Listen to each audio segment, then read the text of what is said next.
Защо не ме имваш iPhone-а? Няма да казвам нищо, само ще ви покажа няколко неща.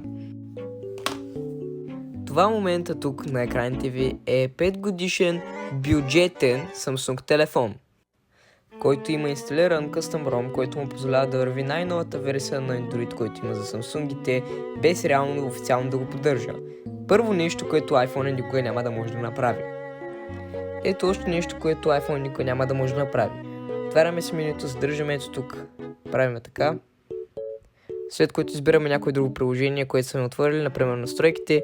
Имаме две приложения отворени едновременно. Примерно тук може да отворим YouTube, тук да отворим Twitter или някоя статия и да четем и да гледаме YouTube едновременно. Трето нещо, което iPhone никога няма да може да направи. Отваряме си галерията. Да избираме някаква снимка, от която искаме да премахнем конкретно нещо и цъкаме ето това бутонче, ето тук отдолу. Вау, магия! Както ето тук сравнение, тук има батерия и на другата снимка нямаме нищо тук, защото е генерирано с AI. Ето тук долу си пише и да. И отново това е mid-range телефон от 2021 година, закупен за 600 лева.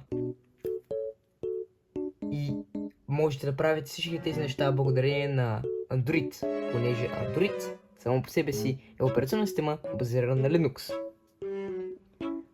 Отново стигаме до Linux.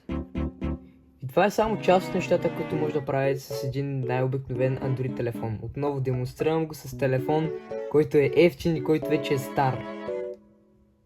Представете си, ако си купите и дадете парите, които по принцип давате за iPhone, за подобен Android. Защото флагшип Android телефоните, като най-новия Samsung Galaxy S26 Ultra, имат още повече функции и наистина си купувате инструмент, а не просто аксесуар, както според мен е iPhone-а. И ако с това видео не съм ви убедил да пробвате Android, може да гледате това на Тим Дончо в неговия втори канал, той също направи видео по въпроса, в който показва и други неща, за които не коментирах в това видео, така че да, идете го изгледайте. И за да направим това нещо като поредица, искам да напишете 5 неща, които iPhone-а може да направи, но Android не може, тук в коментарите. Чао, чао!